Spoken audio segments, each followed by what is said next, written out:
This channel does not promote any violent, harmful, or illegal activities. All content provided by this channel is meant for an educational purpose only. আমার দুই লড়াকু সহযোদ্ধা আমার সঙ্গে রয়েছেন রিমি, আমার থেকে অনেক ছোট, কিন্তু রিমি যে সাহসিকতার সঙ্গে গতকাল আরজি করে রিপোর্টিং করেছে তা সত্যি সত্যি প্রশংসারও, মানে তার থেকে যদি কোনো বেশি শব্দ থাকে সেটাই ব্যবহার করব।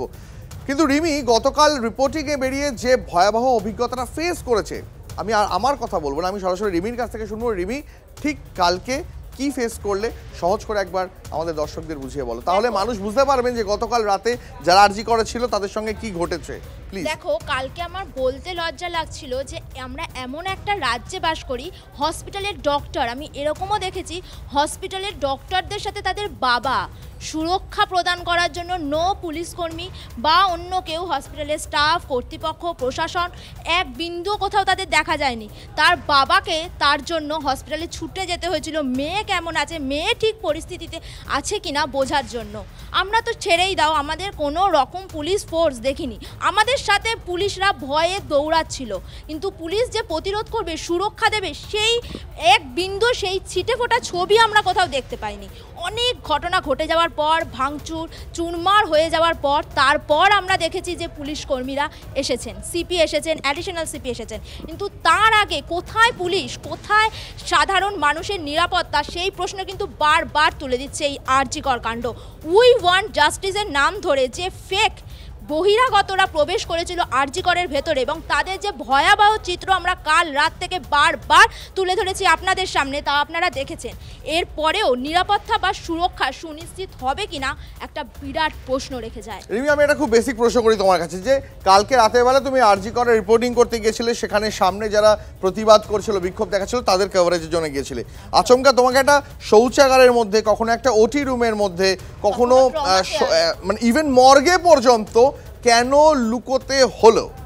আমি যা বাইরে ছবি দেখছিলাম, আমরা বুঝতে পারছিলাম না কোন জায়গাটা সেফ, বাইরে থাকবো না ভেতরে থাকবো। ভেতরে অন্ধকার, ফাঁকা জায়গা, অন্ধকার করে হসপিটালের স্টাফরা লুকিয়ে বসেছিলেন, আমরা বুঝতে পারছিলাম না কোথায় যাব।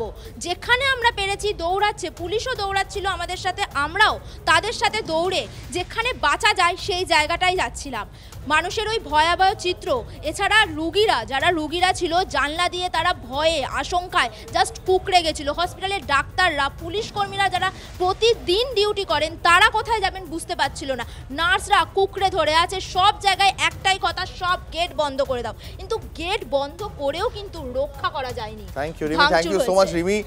অনেক ছোট আমাদের অনেকের থেকে, কিন্তু যে সাহসিকতার সঙ্গে রিমি গতকাল আরজি করে রিপোর্টিং করেছে তার সত্যি প্রশংসার যোগ্য। কুর্নিশ রিমির মতন তাদের জন্যই আমরা গতকাল কিন্তু রাস্তায় নেমেছিলাম, আমাদের সহযোদ্ধার জন্য, কোনো কারুকে সাহায্য করতে নয়, আমরা রাস্তায় নেমেছিলাম গতকাল আমাদের সহযোদ্ধাদের পাশে দাঁড়ানোর জন্য। আমার আরেক সহকর্মী সায়ন্ত আমার সঙ্গে রয়েছে। সায়ন্ত গতকাল অনেক রাত পর্যন্ত, সায়ন্ত প্রায় আজ ভোর পর্যন্ত, যাকে বলে ভোর পর্যন্ত আরজি করের সামনে রাস্তা রিপোর্টিং করেছে, এবং সায়ন্তর মুখ থেকে শুনবো। সায়ন্ত, তুমিও বহুদিন ধরে রিপোর্টিং করছো, রাস্তায় নেমে রিপোর্টিংটা করছো, কিন্তু গতকাল আরজি করের সামনে যে তাণ্ডব তুমি দেখিয়েছো, আমি বাড়িতে বসে দেখি, কখনো অফিসে বসে শুনছি, যখনই তোমার কথা শুনছি তোমার গলা ধরে আসছে, তুমি দৌড়চ্ছ, তোমার নিঃশ্বাস দম ফুরিয়ে আসছে, তাও তুমি রিপোর্টিং করে গেছো।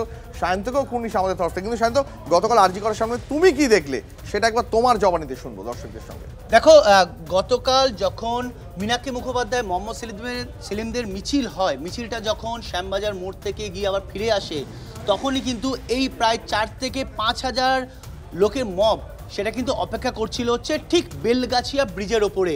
এবং যখন এই মিছিলটা শেষ হয়ে, মীনাক্ষী মুখোপাধ্যায়দের মিছিলটা শেষ হয়ে মোহাম্মদ সেলিমরা যখন বক্তব্য রাখছিল, তখনই আচমকা সেই মবটা নেমে আসে হাসপাতালের দিকে, এবং পুলিশকে লক্ষ্য করে অজস্র গালিগালাজ, এমনকি পুলিশের গায়ে হাত দেওয়ার চেষ্টা করে।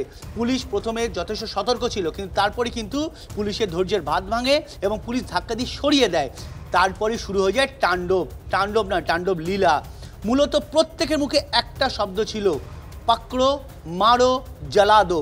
অর্থাৎ সামনে তোমার যাকে ধরবে তাকে প্রথমে মারবে, তারপর মেরে ফেলবে। তুমি এটা শুনতে পাচ্ছিলে যে দুষ্কৃতীরা এটা বলছে যে মারো, জ্বালাদো, তার মানে কোথাও একটা দুষ্কৃতীদের কি এই মনোভাব আগে থেকেই ছিল যে আরজি করটাকে কার্যত কালকে একটা ধ্বংসস্তূপে পরিণত করতে হবে? একদমই একদমই, এ নিয়ে কোনো সন্দেহ নেই যে পুরো ঘটনাটা কিন্তু ছিল কিন্তু উদ্দেশ্য প্রণোদিত, আর উদ্দেশ্য প্রণোদিত ছিল বলেই কিন্তু তারা মূলত এইভাবে, যেভাবে ভাঙচুর হচ্ছে ঠিক এইভাবে কিন্তু মারধর করতে শুরু করে, ভাঙচুর করতে শুরু করে। শুধু এখানেই শেষ নয়, যখন আমরা এমার্জেন্সি বিল্ডিংয়ের ভেতরে ঢুকে যাই, যখন ভাঙচুরের ছবি আমরা করছিলাম, আমার ক্যামেরা পার্সন ছিল অর্ঘের সঙ্গে দাঁড়িয়ে ছবি করছিলাম, তখন কিন্তু প্রথমে ওরা ছবি ক্যামেরার সামনে ছবি করার জন্য ভাঙতে থাকে। তারপরেই তাদের মনে হয় যে এটা সংবাদ মাধ্যম, মারধর তখনই শুরু হয়। তখন আমরা যেখানে পেরেছি পালিয়েছি, এমনকি আমাকে মর্গে গিয়ে লুকোতে হয়েছে, কারণ প্রত্যেকের হাতে ছিল রড, প্রত্যেকের হাতে ছিল বাঁশ এবং কি ছোড়া, এবং তাদের মুখেই একটা শব্দ ছিল, পাকড়ো মারো জ্বালা দো, সামনে যাকে পারবে মেরে জ্বালিয়ে দাও। যে কারণে প্রত্যেককে পালাতে হয়েছে, এবং পুলিশ সেখানে মাত্র ছিল 10 জন। এই 10 জন পুলিশ কর্মী কিন্তু কোনোভাবেই এই রক্ষা করতে পারছিল না।